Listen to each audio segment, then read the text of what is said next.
O início do século XIX revolucionou a história brasileira. Fugindo das tropas napoleônicas, a corte portuguesa atravessou o Atlântico e se mudou para o Brasil. Em 22 de janeiro de 1808, a família real desembarcou aqui em Salvador, onde permaneceu por cerca de um mês até partir para o Rio de Janeiro. Desse momento em diante, uma sequência de transformações mudariam para sempre o destino da colônia lusitana nas Américas. Os portos foram abertos, faculdades foram criadas e ainda houve a mudança do centro político para a capital carioca, além da conquista do status do Reino Unido a Portugal. Paralelo a tudo isso, crescia um príncipe português que escrevia por linhas tortas o novo destino do Brasil. Às vezes, a realidade brasileira é tão surpreendente que entre os fatos narrados pela história oficial e os elementos históricos coadjuvantes, o que não falta é matéria-prima para a ficção.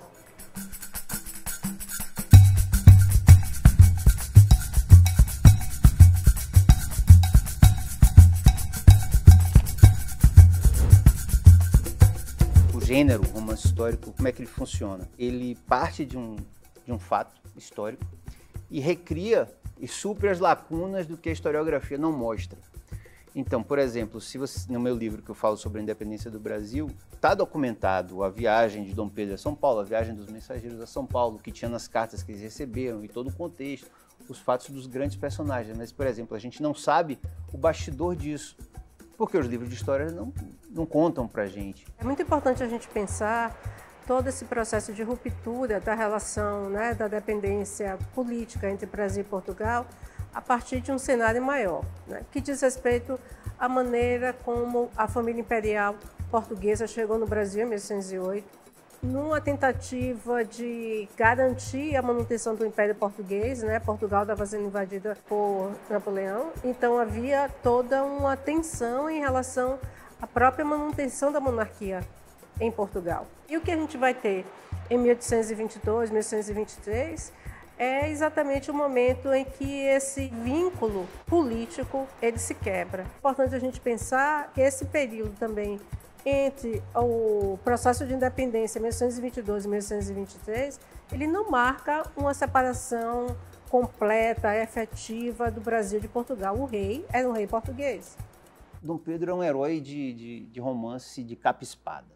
Ele tem mil defeitos, milhões de defeitos, ele erra pra cacete, ele erra, ele acerta, ele faz besteira, é mulherengo, tinha amantes, não sei o quê, era aventureiro.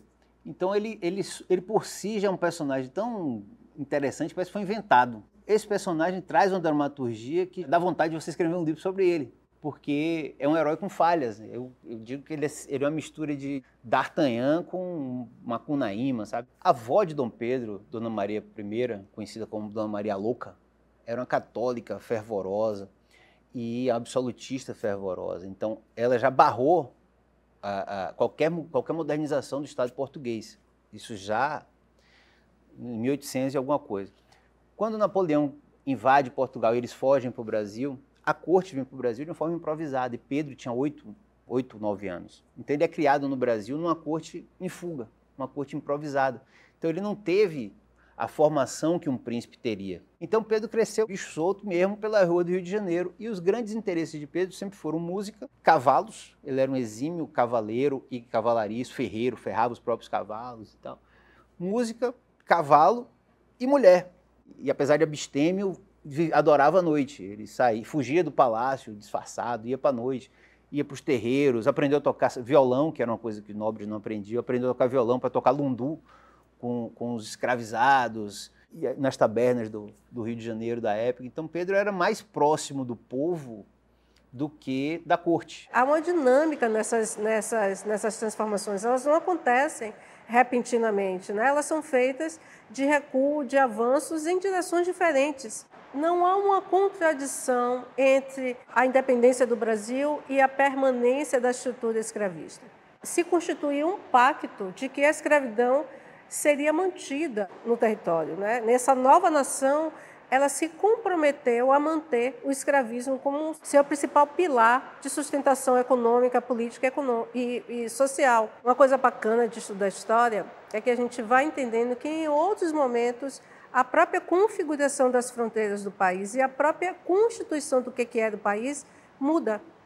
Então, o Brasil que existia em 1822, 1823 não tinha essa estrutura de Estado, essa estrutura de diferenças entre os interesses e até de equidade, né, de equivalência entre as várias partes do país. O Brasil conhece muito mal a sua história e a gente trata muito mal a história com pouco que a gente conhece. Há uma simplificação enorme sobre o 7 de setembro, como há com o 2 de julho. A gente não dá o contexto das coisas.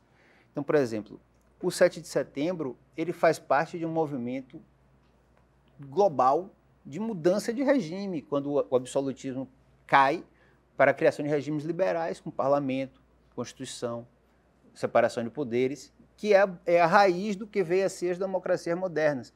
Então, é o início da era moderna. Esse processo de dependência ele é sempre incompleto. E ele é incompleto porque ele vai trazer sempre a tensão existente na sociedade brasileira entre os diversos projetos de nação. Essa tensão não se refletiu apenas no conflito entre projetos políticos, mas na perpetuação da violência contra as camadas populares do Estado brasileiro.